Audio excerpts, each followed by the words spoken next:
कोल्हापूर जिल्ह्याच्या राजकारणात सध्या एकच चर्चा रंगली आहे। सत्ता कुठेही असो, सूत्र मात्र कागलमध्येच। आणि या समीकरणाच्या केंद्रस्थानी आहेत मंत्री हसन मुश्रीफ।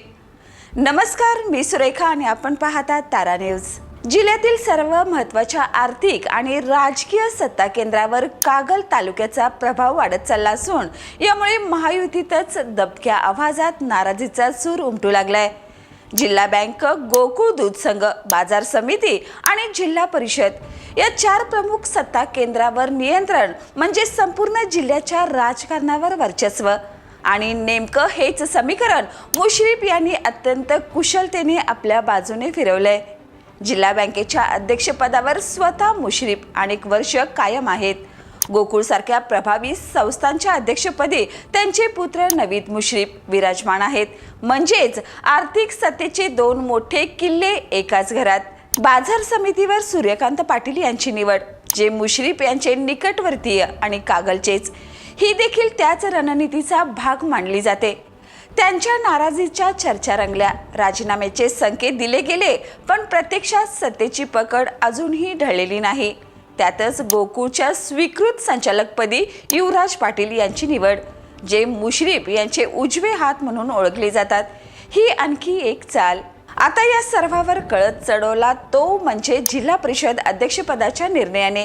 हे पद राष्ट्रवादीकडे राहणार हे निश्चित असतानाही ते इतर तालुक्याला देण्याची शक्यता असताना पुन्हा एकदा कागललाच झुकतं माप देत शिल्पा खोत यांची निवड करण्यात आली। यामुळे संपूर्ण सत्ता एका तालुक्यात केंद्रित होते का, हा प्रश्न आता उघडपणे विचारला जाऊ लागलाय। राजकीय वर्तुळात याला दोन भिन्न अर्थ लावले जात आहेत। एक मत असं आहे की मुश्रीफ यांचा जबरदस्त पॉलिटेक्निकल कंट्रोल आहे।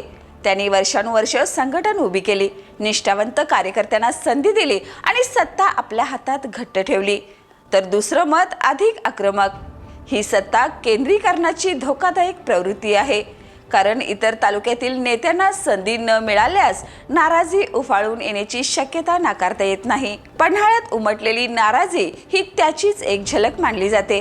मात्र मुश्रीफ यांनी नेहमीप्रमाणेच राजकीय समतोल साधत ही नाराजी आटोक्यात ठेवण्याचा प्रयत्न केलाय।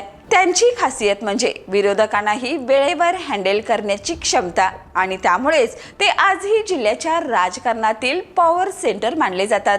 पण आता प्रश्न असा आहे, ही रणनीती पुढे यशस्वी ठरणार का, की सब कुछ कागल हेच सूत्र भविष्यातील राजकीय असंतोषाचे बीज ठरणार? कोल्हापूरच्या राजकारणात सध्या एकच स्पष्ट चित्र दिसतंय, सत्ता, रणनीती आणि नियंत्रण सगळं काही एका केंद्राभोवतीच फिरतंय। या आणि अशाच ताज्या अपडेटसाठी पाहत राहा तारा न्यूज।